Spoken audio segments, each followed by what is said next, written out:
Salut l'équipe, j'espère que vous allez bien. Bienvenue sur une nouvelle vidéo. Cette vidéo elle va être très spéciale.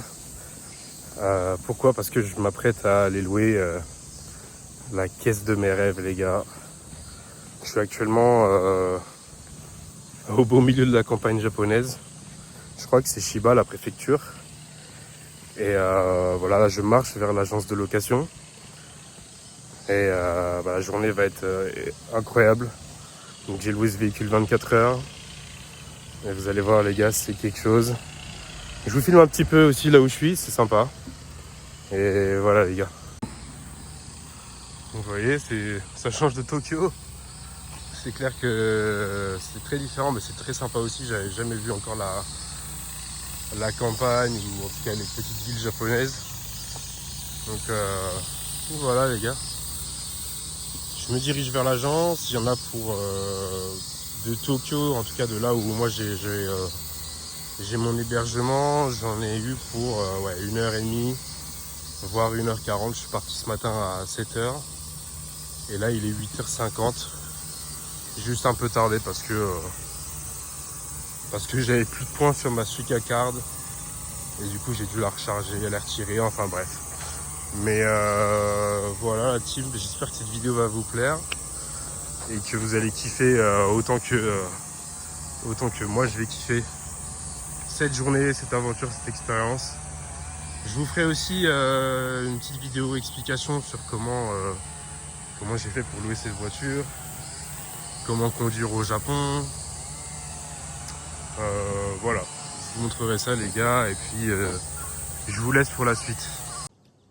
Yo les frérots, bon, je suis bien arrivé au local, à l'agence. Donc l'agence s'appelle Omoshiro Rent Car. Et je vais vous filmer ça, j'ai pu voir ma voiture, ils sont en train de la préparer actuellement.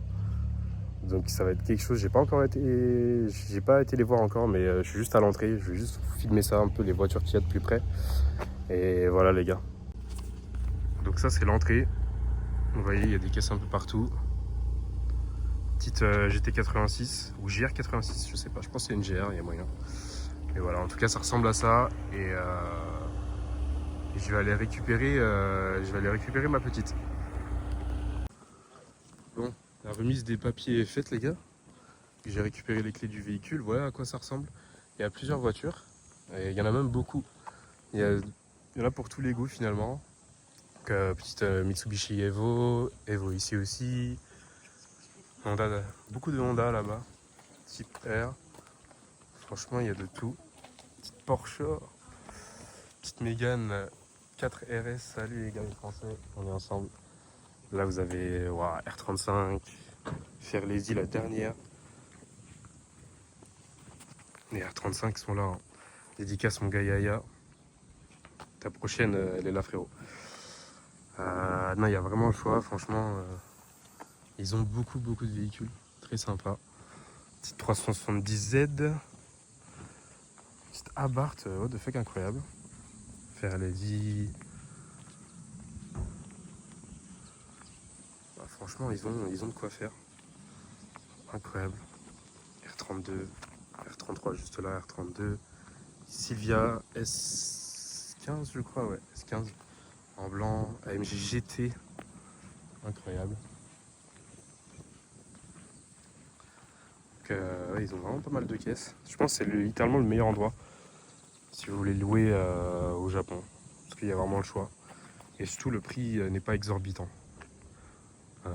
Franchement, moi, vous voyez, moi, je vais aller vous montrer la caisse que j'ai louée. Mais voilà, c'était pas non plus un tarif exorbitant pour 24 heures, plein.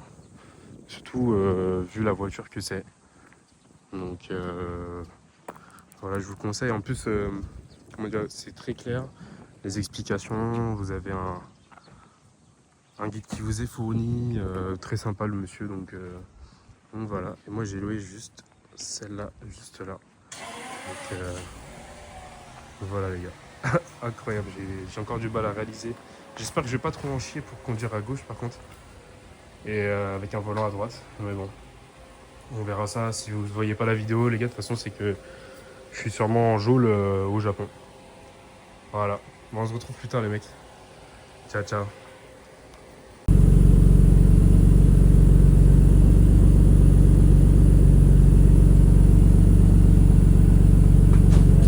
Bon, ça y est, je suis sorti de l'agence et puis j'ai pu faire 150 km, 200 km à peu près. Je suis à Hakone Turnpike. En gros, c'est le début des montagnes. Ça fait vraiment penser à Initial D parce que vous allez voir les images tout simplement. Et puis j'ai posé la voiture, donc elle est juste là. Je vais vous montrer ça. Et après, je me dirige donc direction Mont Fuji. Je vais peut-être aller au musée Fuji Speedway, Fuji Museum. Donc voilà. Et là, donc m'attend les montagnes. Donc quand je vous dis les gars que ça fait penser à Initial D, c'est-à-dire que dans MF Ghost, je crois que quand ils font les courses dans les premières scènes ou les premiers épisodes, il y a ce tôle là, il y a ce péage là, et après donc ils partent directement dans les montagnes tout en haut. Donc je crois que ça c'est vraiment pris, c'est vraiment dans MF Ghost, et puis ouais vraiment il y a un feeling à la Initial D quoi, c'est fou. Là il y a des voitures vous voyez, et puis j'ai croisé donc des gars, ils m'ont dit que les gars juste là ils m'ont dit qu'apparemment il y a des voitures aussi là-haut. Donc voilà, c'est super beau en plus le paysage, franchement ça change de Tokyo, ça fait du bien un peu de bouger. J'espère que vous m'entendrez bien parce qu'il y a un peu de vent tout de même, on est en montagne donc c'est normal. Et voilà à quoi il ressemble les gars. Je vais peut-être vous faire une présentation plus tard du véhicule. Là je vous fais juste un petit tour complet, un petit tour rapide plutôt. Mais voilà, R34 Bayside Blue, donc la couleur mythique j'ai envie de dire. Donc voilà, elle est super propre, l'agence a été très cool. La prise en main du véhicule c'est très bien fait malgré que voilà, ce soit une conduite, un volant à droite et qu'ici ils conduisent à gauche. Franchement les gars, salut la petite Porsche, franchement ça se conduit super bien et puis en 10 minutes vous vous y êtes fait. Faut juste être prudent sur la route, pas faire trop le con, voilà, bien connaître les distances et la largeur du véhicule parce que mine de rien c'est large, enfin c'est long surtout, elle est un peu large donc voilà, bien connaître tout ça. Donc voilà le bébé, R34 GTR Bayside Blue. Elle est stock, elle a juste l'échappement Nismo si je dis pas de bêtises. Et à part ça, tout est stock. Donc c'est aussi ça qui est exceptionnel, c'est que j'aurais eu le privilège, la chance dans ma vie de conduire une R34 GTR stock parce que ça serait de plus en plus rare. Elle est montée en Potenza. Bon, je vous montrerai ça plus tard après les gars. Mais voilà. Bon les gars ils partent là. On se retrouve dans les montagnes les mecs. Ou un peu plus haut. Allez.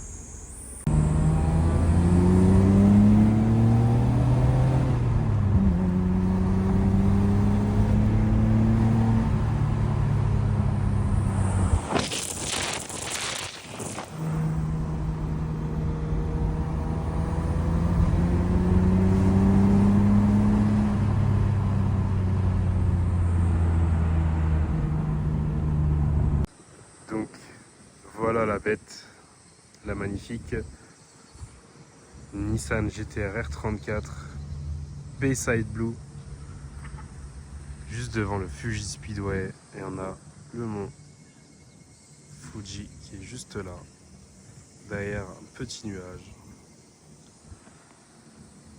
Bon, donc la famille, petite R34 GTR, assez simple entre guillemets, c'est pas une V-Spec, c'est la version classique. Et donc je vais vous présenter ça. Déjà vous pouvez voir qu'elle n'a pas de jantes ou quoi que ce soit, elle est vraiment stock. Elle a les jantes d'origine R34 avec des cétriers de frein Brembo. Donc ça c'est d'origine aussi, tout est d'origine sur le véhicule finalement. Il n'y a pas de suspension, il n'y a pas d'amortisseur modifié ou quoi que ce soit, tout est d'origine et elle est en Potenza RE004. Elle est montée à l'avant en 245-40 R18. Le petit GT ici. Et à l'arrière, elle est montée en 245-40 R18. Pareil. Donc voilà. Pour ce qui est des pneus, des jantes. Dans un très bel état, hein, je tiens à le dire. Le véhicule Il a 26 ans, bah il a mon âge, c'est simple. Mais super bien entretenu. Alors oui, bien sûr, il y a des petites traces par-ci par-là, c'est normal. Mais, mais voilà la bête, le beau bébé. Donc à l'arrière, on a toujours ces feux emblématiques de GTR.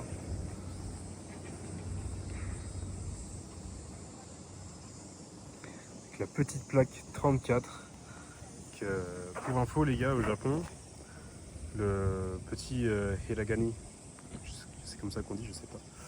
Bref, le petit signe que vous voyez là, ça signifie que c'est une voiture de location, tout simplement. Pour ce qui est de l'échappement, donc le véhicule a un échappement Nismo. Hop, vous voyez ici, Nismo, voilà, l'échappement. Le son est très sympa. Moi, je vais peut-être vous filmer ça en fait si je peux parce que je suis tout seul. Donc bah, j'ai que 2 mains. mais voilà les gars. Pour ce qui est de l'intérieur, donc je vais vous montrer. Hop là. Bon, alors c'est un peu ça va être un peu, j'ai un peu mis mon bordel à droite à gauche. Et voilà à quoi ça ressemble. Donc on a une sorte de cuir ici, c'est simili-cuir, j'ai l'impression que c'est pas forcément du cuir. Ou alors il a bien vieilli. C'est assez simple, hein. Finalement ça date il y a 26 ans, donc les gars vous attendez pas à des LED, etc. Mais ça fait le boulot, c'est une R34 GTR, on n'est pas là pour ça. Elle a un petit siège Recaro, bien sûr qui n'est pas d'origine. Ça, ça a été mis par la société, par l'agence où je loue tout simplement. Ça va, honnêtement j'ai pas eu mal au dos. Là j'ai fait 250 km, j'ai pas eu mal au dos. Donc c'est ok, c'est fine. Les petits tapis Nismo, bien sûr, ça c'est parfait. Le cycle GTR bon, qui a vécu, hein, il n'y a plus son rouge ici. Après la console, le volant et la console centrale. Donc c'est très joli, c'est très simple, épuré, le design à l'ancienne, pardon. Elle est siglée donc pour ce qui est des contours jusqu'à 180 km/h. Bien sûr, je vais vous dire les gars, elle les prend largement. Voilà, j'en dirai pas plus parce que je sais pas s'il y a jurisprudence. Bon, j'en dirai pas plus. Mais il est possible d'avoir bien sûr les compteurs Nismo qui sont rares à trouver, enfin les compteurs GTR qui sont rares à trouver. Mais bon, c'est joli aussi. Donc ici on a le MFD qui permet, je vais vous mettre le contact. Ça permet tout simplement de. Attendez.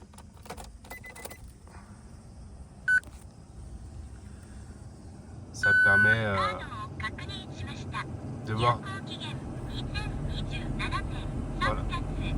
Bon, t'arrêtes ton monologue? Ok. Donc, ça permet de voir les données tout simplement, le boost, throttle, donc la pédale, la puissance sur la pédale, les injecteurs, la température d'huile, la température d'eau, qui est hyper chaude. Donc là, la voiture a vraiment chauffé, c'est pour ça que je la laisse un petit peu tranquille. Là, on n'a rien de spécial, on a la clim, et ça, c'est pas d'origine le Kenwood ici. Bon voilà, c'est installé, un petit GPS, Bluetooth, etc. Ici, petite particularité, les gars, vu qu'on est au Japon, ça c'est la commande pour les ETC cards, les cartes pour les péages. C'est la même chose en France que globalement, je coupe le compteur quand même, le contact. C'est la même chose en France globalement que, vous savez, les petits badges là qu'on appose sur les pare-brises. J'ai perdu le mot, mince. Bon, les badges de péage en tout cas. Donc c'est la même chose, vous trouverez jamais ça sur une spec française ou quoi que ce soit. C'est vraiment spécifique au Japon. Après l'arrière, donc c'est une 2+2. Donc les sièges, c'est très limité forcément. Voilà. Mais bon, c'est une GT, donc voilà. J'ai envie de dire, on n'est pas là pour se foutre à l'arrière. Et puis si ça tenait qu'à moi, je supprimerais l'espace à l'arrière tout simplement.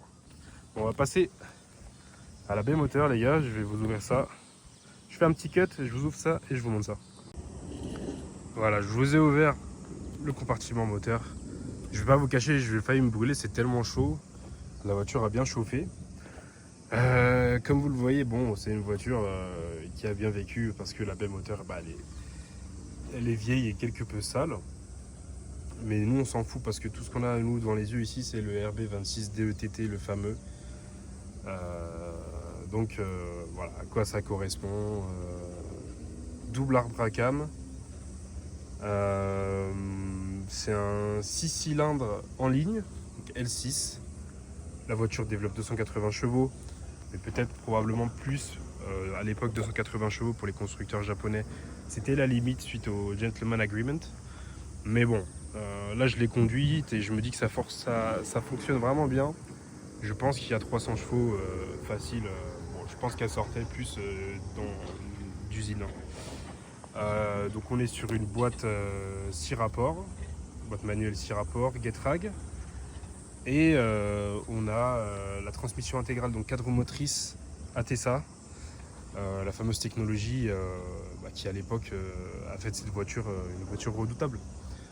Parce que tout simplement ça permet d'ajuster dans les courbes la puissance, la répartition de la puissance sur les roues, que ce soit à l'avant ou à l'arrière, dès que, entre guillemets, pour vulgariser ça, le cerveau ATESA comprend qu'il y a une perte d'adhérence, et bien elle rebascule la puissance sur la roue qui a perdu son adhérence, ce qui permet à la voiture d'accrocher, de vraiment bien accrocher. En tout cas, je crois que c'est ça. Si je dis des bêtises, peut-être qu'il y a des experts, parce que je suis loin d'être un expert, mais voilà, n'hésitez pas à me corriger en commentaire. Voilà à quoi ça ressemble, les gars. Je crois que le turbo d'origine, donc c'est un double turbo aussi, je l'ai pas biturbo, je l'ai pas précisé. Je crois que ce sont des garettes d'origine. Ça, le petit manchon, je sais pas, le manchon Grady, je sais pas si c'est d'origine à vrai dire. Mais voilà le fameux bloc moteur légendaire qui est aussi sur les 33 et les 32. C'est juste magnifique et il fait super chaud à côté, donc il a bien chauffé. Mais il y a accès à tout, hein. Là vous pouvez voir la poulie, la distrie, voilà, c'est relativement propre. Et voilà le fameux bloc moteur. Qu'est-ce qu'elle tue cette caisse quand même.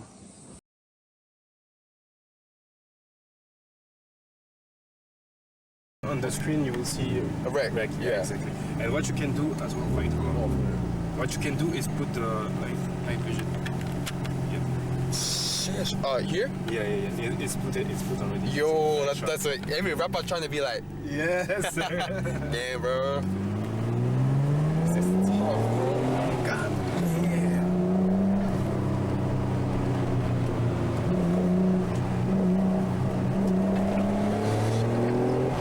Yo, let's go. Yeah, this is crazy. This is crazy, bro. This is real Tokyo Drift. Yeah, real Tokyo Drift.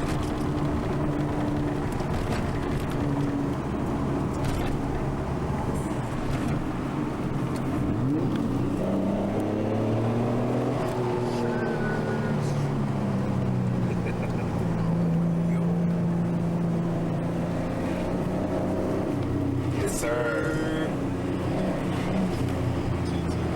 GTR type shit. Type shit.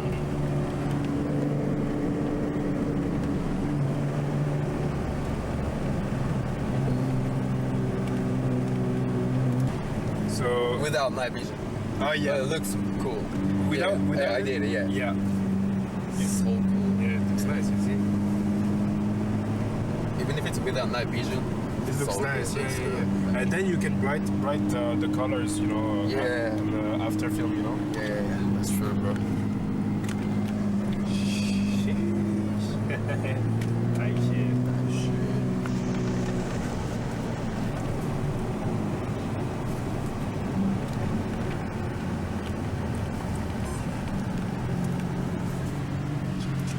GTR, yes sir. Yes sir. Well, we can just zoom off Yeah. like that.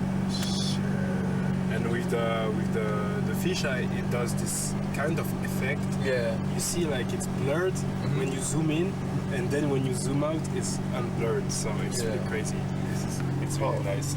Like I've tried some crazy shit with it. Oh, bro. You see?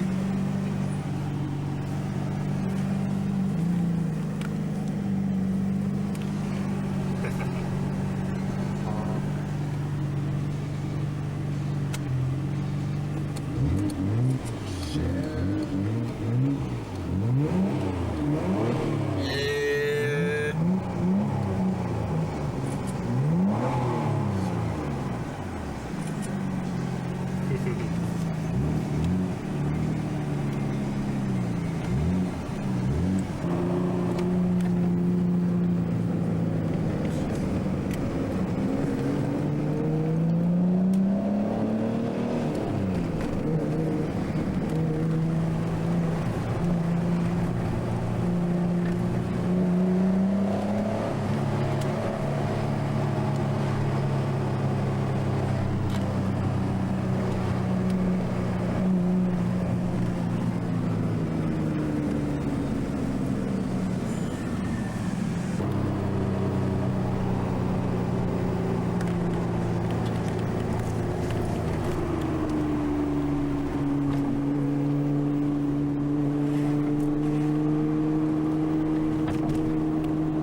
Yes, sir. Yes, sir.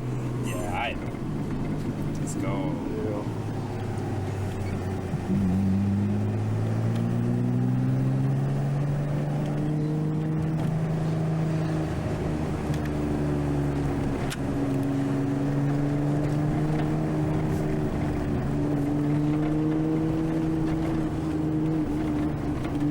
Yo, night vision, it looks Yeah, it cool, looks bro. crazy or what? It's different. Looks good. I swear to God, bro. Yeah. There is even something you want to get shocked or what? Let me show you.